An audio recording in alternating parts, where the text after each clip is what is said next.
Tractor और travel bus की भीषण टक्कर, 5 लोगों की मौत, 40 लोग घायल।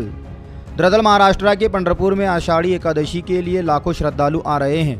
जहां बीते मंगलवार 16 जुलाई 2024 की पहर मुंबई के डोंबिवली से पंढरपुर आ रही निजी ट्रैवल बस और ट्रैक्टर की पनवेल से कुछ दूरी पर भीषण टक्कर हो गई।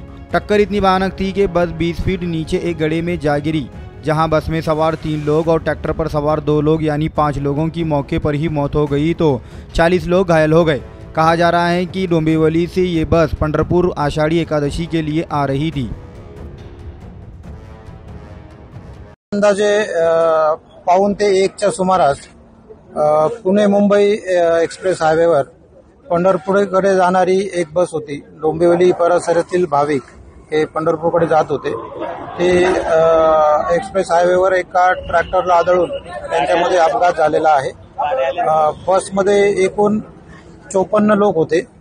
त्यापैकी आतापर्यंत आपण 42 लोक एमजीएम हॉस्पिटलला उपचारांसाठी हलवलेले आहेत। त्याचप्रमाणे 3 लोक जे अत्यवस्थ होते ते सरकारी हॉस्पिटलला हलवलेले आहेत आणि आतापर्यंत याच्यामध्ये एमजीएम हॉस्पिटलला 2 आणि सरकारी हॉस्पिटलला 3 अशा 5 लोकांची डेथ डॉक्टरांनी डिक्लेअर केलेली आहे।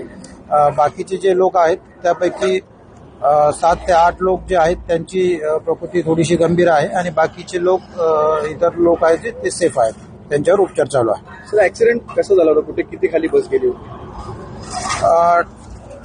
एक्सप्रेसवेवर ट्रॅक्टरला मागच्या बाजूने बस आदळून अपघात झालेला आहे आणि ती बस एक्सप्रेसवेच्या बाजूला दरीमध्ये कोलमडलेली आहे। त्याच्यामधून बस आपण बाहेर काढून त्यातले इतर जे जखमी आहेत त्यांना सुखरूप बाहेर काढून त्यांना उपचारासाठी पाठवलेला आहे। सर, आषाढी एकादशीसाठी चालले होते का?